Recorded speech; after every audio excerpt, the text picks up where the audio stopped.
Muy buenos días, como siempre el Evangelio trayéndonos palabras de vida. Y el día de hoy el Evangelio es un poco extenso porque parece que hay varias parábolas en su interior. Y es precisamente en los detalles donde nosotros podemos descubrir qué es lo que Dios quiere decirnos a cada uno de nosotros. Esta parábola, que está un poco extensa, en el principio nos da el por qué Jesús la dijo. Resulta que las personas tenían expectación de que el reino de Dios llegara ya a manifestarse en cualquier momento.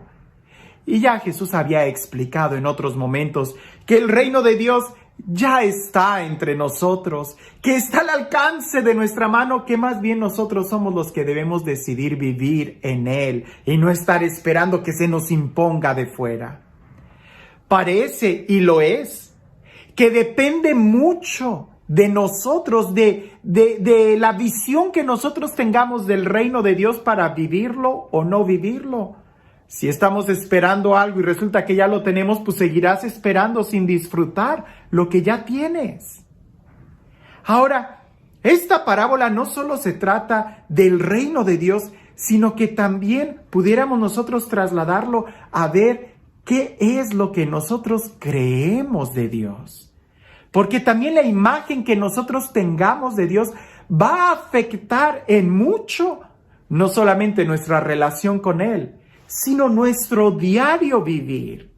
Y en esta parábola, que como les digo, pareciese que hay varias parábolas adentro de ella, nos va a ir hablando de la actitud, de la acción y de la forma de vivir que cada uno tiene frente a Dios. Él no cambia. Él no hace distinción de personas, nos dirá Santiago. Él es el mismo. Somos nosotros los que cambiamos o los que hacemos la distinción, incluso cuando estamos frente a Él. Resulta que la parábola, no la leo, está un poco extensa, la vas a escuchar tú en la misa. Resulta que cuando Jesús da esta parábola dice que un principal va a ser coronado rey. Y él, antes de ir a su coronación, reúne junto a él a sus compatriotas, a sus siervos, y les va a confiar a cada uno de ellos unos talentos, unas monedas, para que a su regreso él vea cómo las trabajaron. Cuando él va, resulta que hay un grupo de ciudadanos que, como lo odian, van a ir atrás de él para tratar de impedir que él sea coronado rey. Él regresa y primero empieza a llamar a aquellos a los que él les confió. Uno regresa y dice: me diste 5 monedas, aquí están, las trabajé y produje otras 5. Tienes 10. Y aquel rey se alegra y dice: porque tú has sido fiel en lo poco, te pongo frente a 10 ciudades. Llega otro que dice: me diste tantas, produje tantas. Él también se alegra y dice: ánimo, te pongo delante de tantas ciudades. Pero regresa el último y dice: tú me diste una moneda, y yo sé que tú eres un juez severo, que cosechas donde no has sembrado y reclamas incluso lo que no es tuyo. Tuve miedo. Por eso la oculté en mi pañuelo y te la entrego. Aquí está, es tuya. Y aquel rey se molesta y dice: por tus palabras te condeno. Si tú pensabas que yo era juez, que yo cosechaba donde no sembré, por lo menos debiste haber puesto esa moneda en el banco, de tal manera que a mi regreso pueda yo cobrar intereses. Quítenle esa moneda, les dice a los siervos, quítenla y dénsela a aquel que tiene 10. Aquí hago una pausa. ¿Es que acaso el rey hizo algo mal con estos ciudadanos? Él les confió, él les dio, lo que quiere decir que él era bueno y que él era igual. La actitud que tuvo cada uno fue la que fue diferente en su acción. ¿Y qué es lo que condicionó la actitud de cada uno? Queda claro en la expresión del último. Tuve miedo, porque tú eres alguien que cosecha donde no sembró, y tuve miedo, me dabas miedo. Por eso se paralizó, por eso no actuó. En cambio, los otros que sí actuaron es porque muy seguramente han de haber pensado de esta manera: si el rey confió en mí, yo también voy a confiar en él. Y voy a trabajar las monedas, voy a arriesgarme. La consecuencia, tuvieron buena producción. Pero aquel que tenía mala imagen del rey, tuvo miedo y se detuvo. Las decisiones él las tomó basadas en el miedo. Aquí nosotros podemos primero reflexionar. Número 1, no tomes ninguna decisión basada en el miedo, basada en la angustia, basada en la inseguridad o peor aún, basada en el odio, en el rencor, como el primer grupo de ciudadanos que al final nos explica qué pasó con ellos. No tomes ninguna decisión impulsada por el miedo, por el rencor, por el odio. Más bien date cuenta qué es lo que motiva las decisiones de tu vida. ¿La confianza? ¿La seguridad? ¿El amor? ¿La fe? ¿La esperanza? Porque si tú tomas decisiones basadas en la fe, en el amor, en la confianza, eventualmente vas a recibir eso. Aquel que confía vive confiadamente. Aquel que tiene esperanza va a vivir en paz.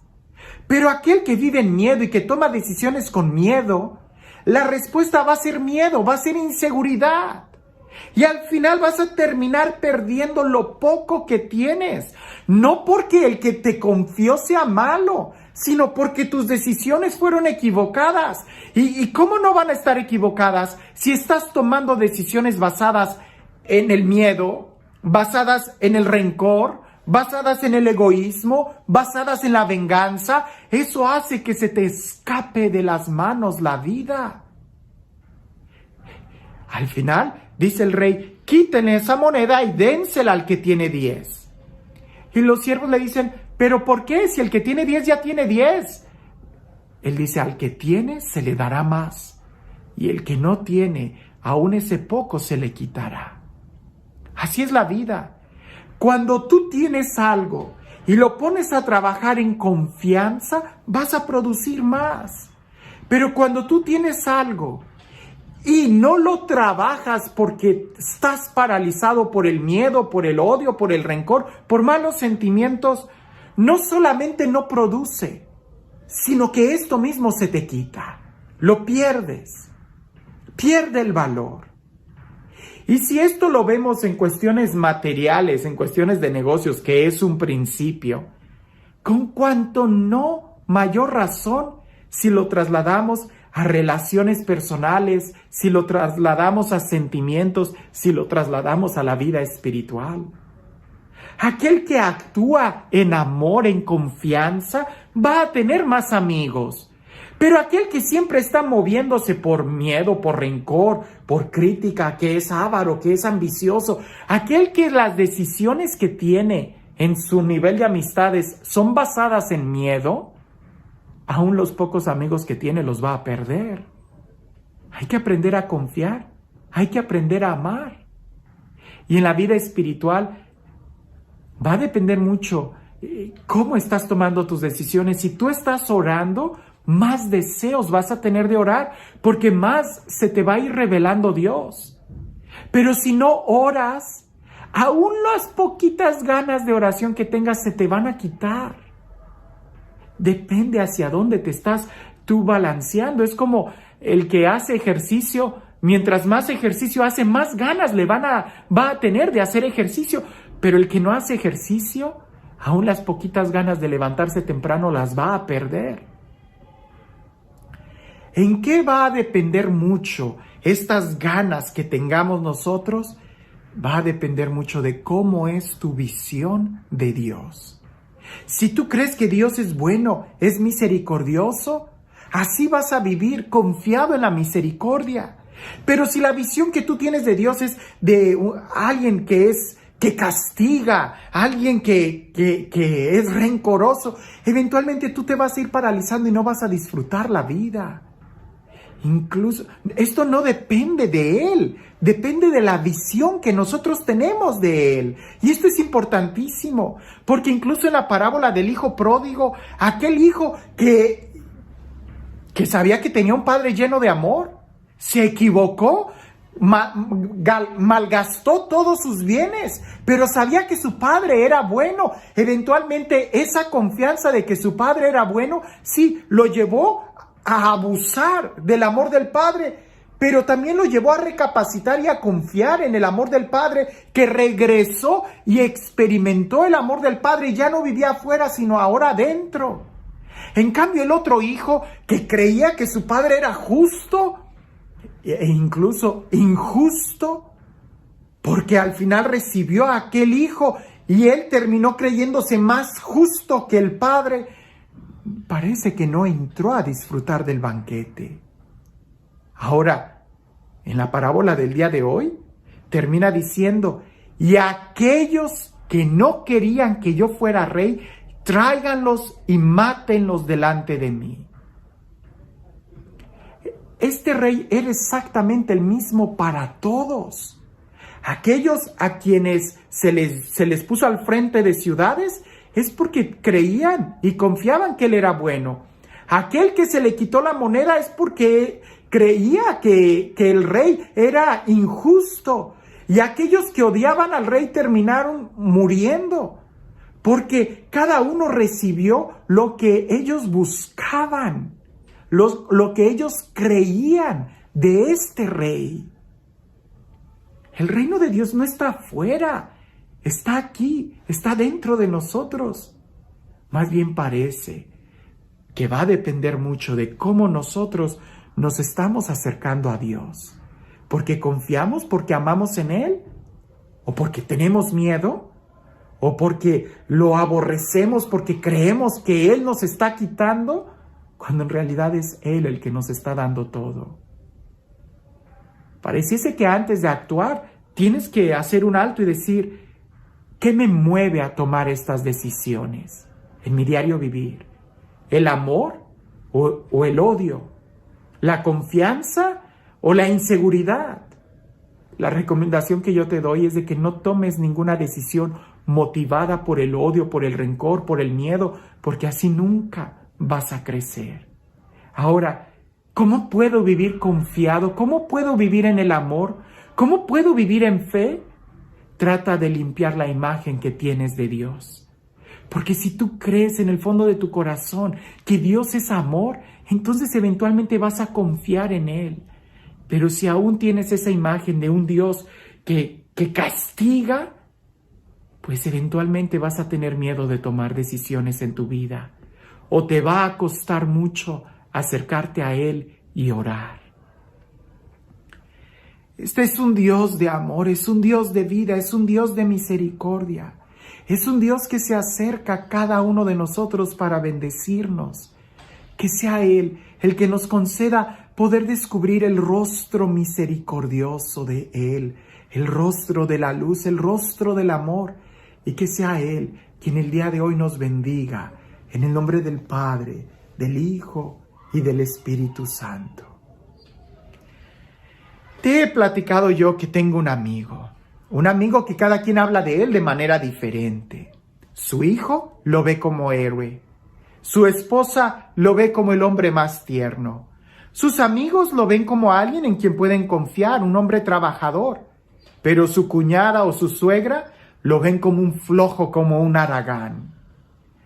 Pareciese que todos tienen razón, pero cada uno se va a acercar a Él de la manera en como ellos creen que Él es.